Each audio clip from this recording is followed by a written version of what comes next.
বাংলাদেশের সর্বশেষ গুরুত্বপূর্ণ আপডেট সংবাদে আপনাকে স্বাগত। শুরুতেই সংবাদ শিরোনাম, পরে বিস্তারিত। শুরুতেই জানিয়ে দিব, জাতিসংঘের অধিবেশন বাংলাদেশের জন্য কেন এত গুরুত্ব বহন করছে।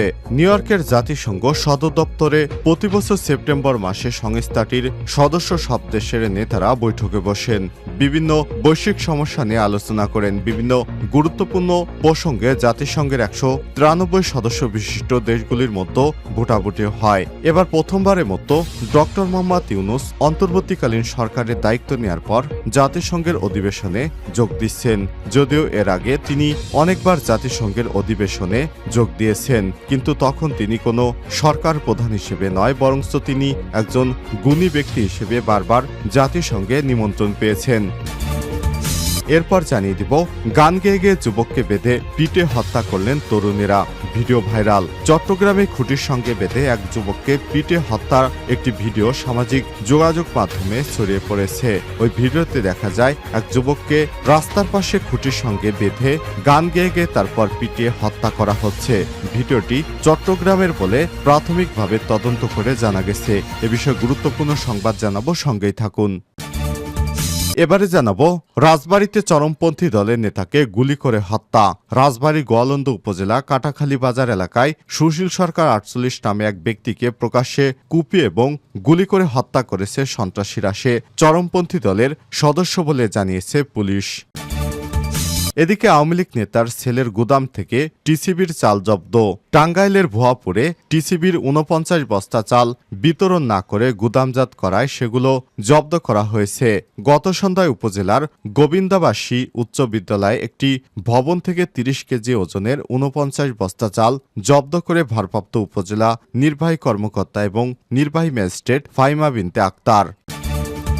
এবারে জানাবো, ভারতের কোহিনূর ছিলেন শেখ হাসিনা, বললেন বিএনপির সিনিয়র যুগ্ম মহাসচিব অ্যাডভোকেট রুহুল কবির রিজভী। ভারত ছাড়া শেখ হাসিনাকে পৃথিবীর কেউ সমর্থন করেনি উল্লেখ করে বিএনপির এই সিনিয়র যুগ্ম মহাসচিব রুহুল কবির রিজভী বলেছেন, ভারতের কোহিনূর ছিলেন হাসিনা। ভারতের গণতন্ত্র নিয়ে প্রশ্ন তুলেন তিনি। আরো বলেন, এত দামি একটি হীরা হারিয়ে ওদের মনে কষ্টই থামছে না। এ সময় তিনি বলেন, শেখ হাসিনা ছিল ভারতের অলিগার্ক মার্কা একজন শাসক, অর্থাৎ ভারতের অঙ্গরাজ্য বানানোর চেষ্টায় ছিলেন শেখ হাসিনা। এবং সর্বশেষ জানিয়ে দিব, লেবাননের সংঘাতপূর্ণ এলাকায় স্কুল বন্ধের নির্দেশ। লেবাননের সংঘাতপূর্ণ এলাকায় স্কুল বন্ধের নির্দেশ দিয়েছে কর্তৃপক্ষ। দেশটির শিক্ষা এবং উচ্চশিক্ষা মন্ত্রণালয়ের মিডিয়া অফিস ঘোষণা করেছে, সম্প্রতি যুদ্ধে ক্ষতিগ্রস্ত এলাকায় সব শিক্ষা প্রতিষ্ঠানকে বন্ধ রাখতে নির্দেশনা দেওয়া হয়েছে। লেবাননের ন্যাশনাল নিউজ এজেন্সি এনএনএর বরাতে আল জাজিরা আজ এই খবর জানিয়েছে।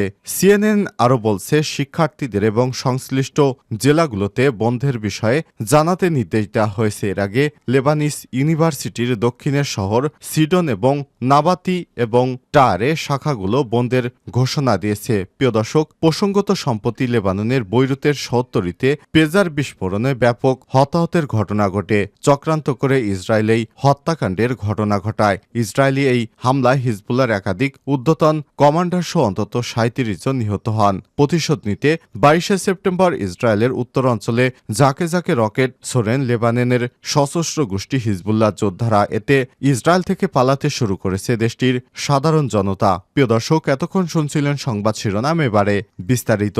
তবে তার আগে বন্ধুরা, অনুরোধ থাকবে এই সংবাদটিতে একটি লাইক দিন। এই চ্যানেলে আপনি নতুন হয়ে থাকলে আমাদের সংবাদটি দেখতে দেখতে চ্যানেলটি সাবস্ক্রাইব করে রাখুন। কমেন্ট করে আপনার মূল্যবান মতামত জানিয়ে দিন বন্ধুরা, আপনি বিশ্বের কোন দেশ থেকে বা বাংলাদেশের কোন স্থান থেকে আমাদের সংবাদটি দেখছেন এবং শুনছেন। এবারে বিস্তারিত।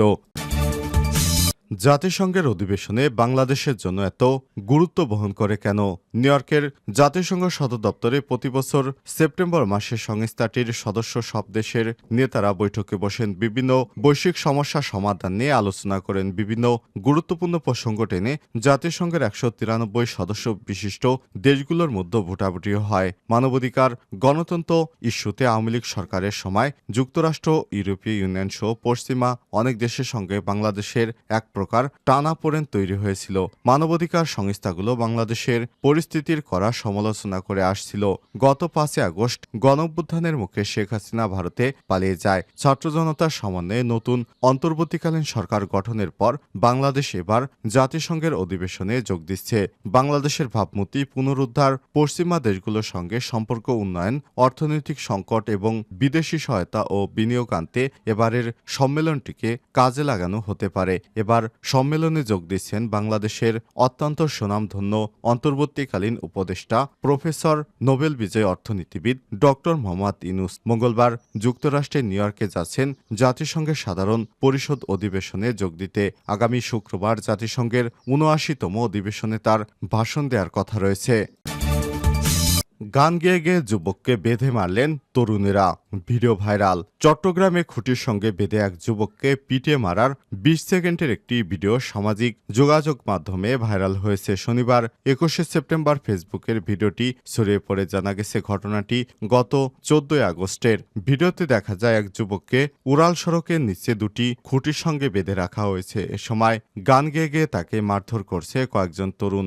জানা গেছে মারধরের শিকার যুবকের নাম মোহাম্মদ সাদাত হোসেন, বয়স ২৪। সে যে স্থানে তাকে বেঁধে রাখা হয়েছিল সেটি চট্টগ্রাম নগরের আখতারুজ্জামান উড়াল সড়কের নিচের ২ নম্বর গেট মোড় এলাকা। মোহাম্মদ সাদাত হোসেন নোয়াখালী জেলার সোনাইমুড়ি থানাধীন পাঁচবাড়িয়া ইউনিয়নের নন্দা গ্রামের মিয়া জান ভুঁইয়ার মৃত মোহাম্মদ হারুনের ছেলে। ১৪ আগস্ট রাতে নগরের প্রবর্তক এলাকা থেকে পুলিশ সাদাতের লাশ উদ্ধার করে। এই ঘটনার পরদিন সাদাতের চাচা মোহাম্মদ হারুন বাদী হয়ে পাঁচলাইশ থানায় মামলা দায়ের করেছেন। পুলিশ জানায় গত ১৪ আগস্ট রাতে প্রবর্তক এলাকা থেকে এক ব্যক্তির লাশ উদ্ধার করা হয়। ঘটনাস্থল থেকে ওই ব্যক্তিকে উদ্ধার করে চট্টগ্রাম মেডিকেল কলেজ হাসপাতালের জরুরি বিভাগে নিয়ে গেলে কর্তব্যরত চিকিৎসক তাকে মৃত ঘোষণা করেন। তার স্ত্রী ফেসবুকে ছড়িয়ে পড়া ভিডিও দেখে শনাক্ত করার পর জানা গেছে এটি সাদতের লাশ।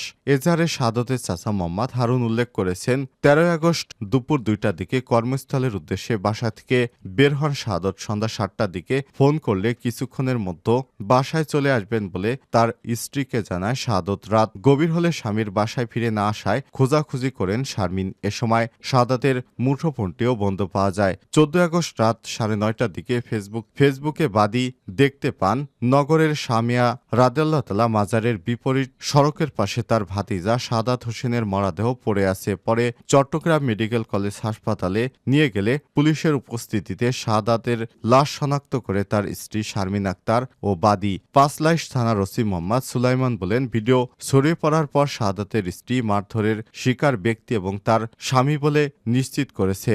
যারা মারধর করছেন তাদেরকে শনাক্তের চেষ্টা চলছে। রাজবাড়ীতে চরমপন্থী দলের নেতাকে গুলি করে হত্যা।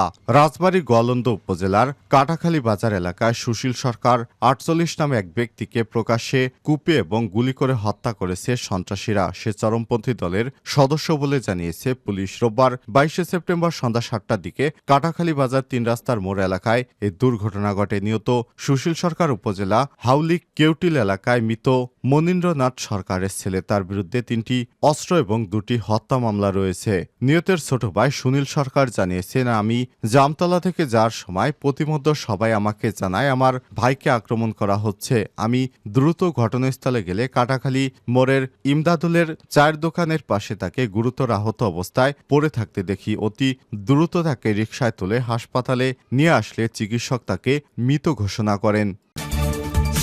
আওয়ামী লীগ নেতা ছেলের গোদাম থেকে টিসিবির চাল জব্দ। টাঙ্গাইলের ভুয়াপুর টিসিবির ৪৯ বস্তা চাল বিতরণ না করে গুদামজাত করার অভিযোগে সেগুলো জব্দ করা হয়েছে। শনিবার ২১শে সেপ্টেম্বর রাতে উপজেলার গোবিন্দাসী উচ্চ বিদ্যালয়ে একটি ভবন থেকে ৩০ কেজি ওজনের ৪৯ বস্তা চাল জব্দ করেছেন ভারপ্রাপ্ত উপজেলা নির্বাহী কর্মকর্তা ও নির্বাহী ম্যাজিস্ট্রেট ফাহিমা বিনতে আক্তার। পরে ডিলারের বিরুদ্ধে ব্যবস্থা গ্রহণ করে জব্দ হওয়া চালের বস্তাগুলো অন্য এক ব্যবসায়ীর অধীনে রাখা হয়েছে। জানা গেছে গত শনিবার উপজেলার গোবিন্দবাসী উচ্চ বিদ্যালয় মাঠে ট্রেডিং কর্পোরেশন অব বাংলাদেশ টিসিবির কার্ডধারীদের মাঝে পণ্য বিতরণ করা হয়। এতে কার্ডধারীরা তেল, চাল, ডাল নিলেও চাল পায়নি।